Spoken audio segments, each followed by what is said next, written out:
So actually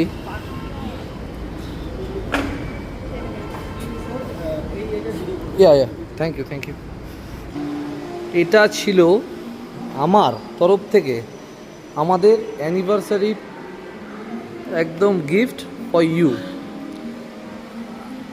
এটার জন্যই বলেছিলাম যে একটু সবুর করো। সো ফ্রেন্ড, মেন বিষয়টা হচ্ছে ও বুঝতেই পারিনি। অ্যাকচুয়ালি আমি তো বলেছিলাম যে আওয়ার ফার্স্ট ডেস্টিনেশন ছিল হচ্ছে কি সিটি সেন্টার। তো ও বুঝতেই পারিনি। অ্যান্ড মানে জাস্ট ওর একটা খুব শখ ছিল কি আইটিসি রয়্যালে আসবো, আর রয়্যালে এসে আমি ডিনার লাঞ্চ হোয়াট এভার করবো। তো অ্যাকচুয়ালি আজকে আমাদের অ্যানিভার্সারি ছিল, তো তাই জন্যেই যাই হোক, তুমি খুশি তো? তোমায় আমি বলেছিলাম তো একদিন যে তোমায় আমি নিয়ে আসবো। হুম।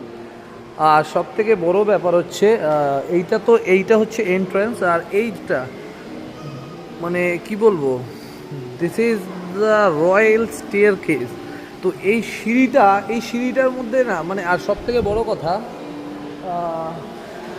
মানে কি এখানে এই হোটেলটা মানে এর সাথে মানে বলার একটা জায়গা নেই। মানে আমি খুব খুশি যে আমি ওকে আনতে পেরেছি। ঠিক আছে মিষ্টু, তুমি খুশি তো? বুঝতে পারছি না কি বলবো। হ্যাঁ, তো তুমি এখানটা দাঁড়াও, এখানটা দাঁড়াও।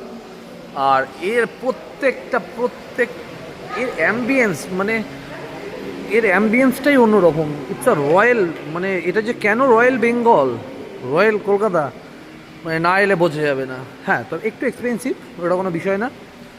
তো চলো আমরা যাই।